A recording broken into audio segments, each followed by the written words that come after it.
Hello Vikings, and welcome to a video tutorial on how to create your Webgrants for Students accounts. In this video, our counseling team will take turns walking you through the following: how to create an account, how to navigate your Webgrants account, important information to keep track of regarding your financial aid, and finally, how to contact your counselor if you need assistance.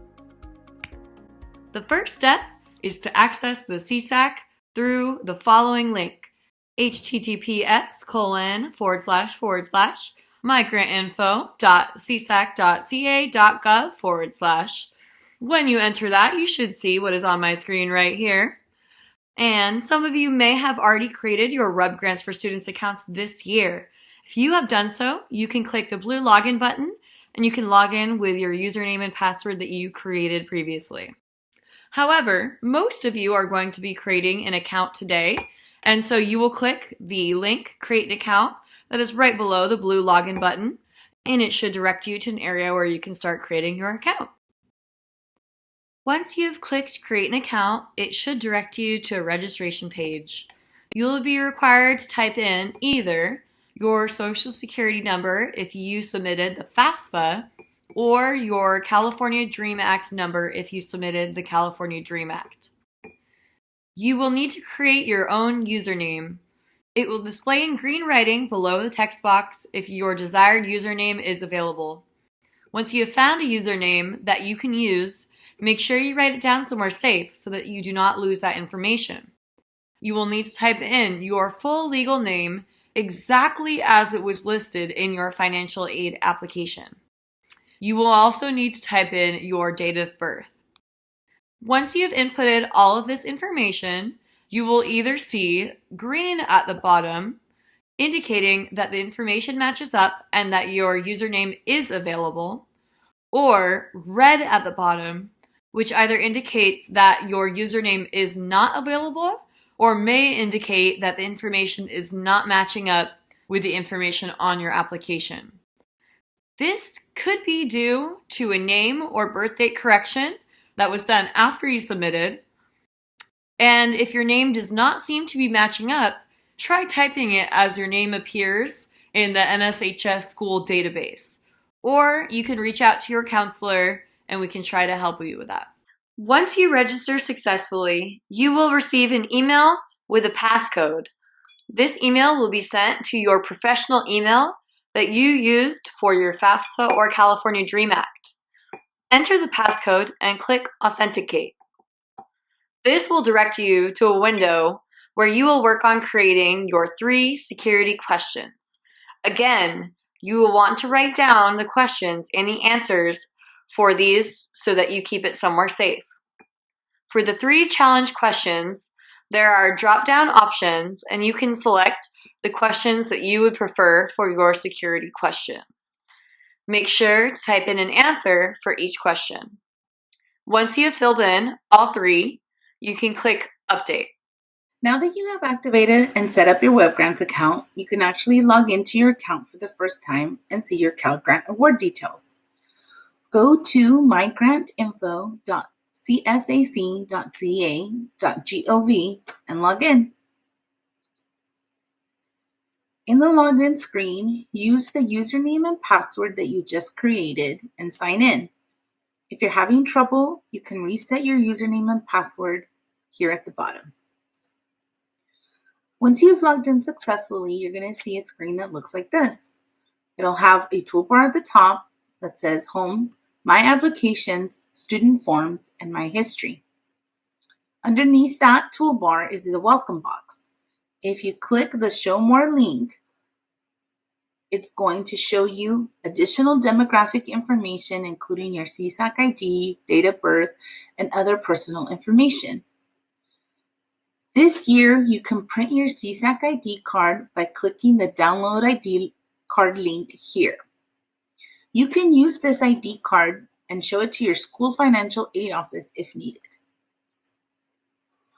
On the same welcome page, you can scroll down and see your CalGrant award detail by clicking on the Show Details in the Award Status box. This is the Award Status tab. The Award Status tab basically summarizes the different types of Pell Grants that you may be eligible for fall 2020. Pell Grants are designed to assist low and middle income families pay for tuition, fees, and training costs. Eligibility is based on students' grade point average, student parents' income, and the student's course of study. Please keep in mind that Pell Grants are monies that don't need to be paid back as long as you complete your college training courses successfully. Now, let's take a look at your award status section. Some of you may have been awarded a Cal Grant A, a Cal Grant B, or possibly a Cal Grant C. Cal Grant A recipients may use this grant at a four-year university. Cal Grant B recipients may use this grant at a community college such as Hartnell. And last but not least, some of you may have already been awarded a Cal Grant C. You may use this grant if you are planning to obtain a vocational or trade certificate. Please keep in mind that you may only receive one Cal Grant at a time. So for example, if you are attending Hartnell College this fall 2020, you may be eligible for the Cal Grant B. Now, let's take a look at the status section. This section informs you if you have been awarded or not awarded a Cal Grant or if your Cal Grant is still pending. Award cycle type means that your high school GPA was submitted before the March 2nd deadline, and you may be eligible for these Pell Grants. Now, let's take a look at the application information section. This section indicates the information that you reported on your FAFSA. This information is used to determine what type of Pell Grant you may be eligible for. Under this section, you will also find your expected family contribution. The expected family contribution is an estimate of the dollar amount that you or your family is expected to contribute towards paying for your college education. Please keep in mind that this expected family contribution is calculated based on the school of attendance that you selected on your California Student Aid Commission account. Once you have reviewed your awards, you will need to check that the school you will be attending is listed correctly. To do this, click on the second column, the one in blue, titled School of Attendance. This window will show you, under Show Details, will show you what school you will be attending for the 2020-2021 school year. In this example, we see Hartnell Community College. If this is a school that you will be going to, there is nothing else you need to do.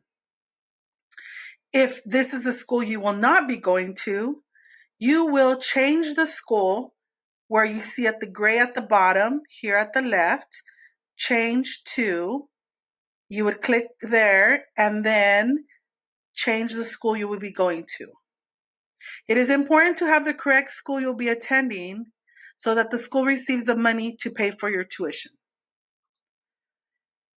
Next, the important part is to remember once you graduate, immediately after you graduate, you need to confirm your high school graduation date, which is right here. What you need to do is log into your Webgrants account and go to Award Pending Status and go to the To Do.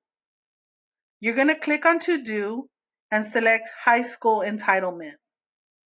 Once you're in High School Entitlement, you're going to confirm the school again. Make sure that the school you will be attending shows up there. If the school you will be attending is correctly shown, you will click yes. If not, you will click no and put in the correct school.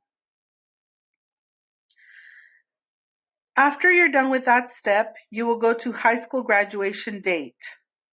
In this area, you will put in the date of 05/2020, and then you will click close. Doing this step is important because this will ensure that the money will be released to the school of attendance for the 2020-2021 school year. And now we have more important tips and information to share with you.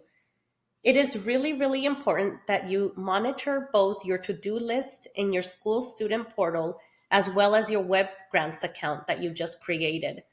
Examples of student portals include Pause for students attending Hartnell College or MySJSU for students attending San Jose State University.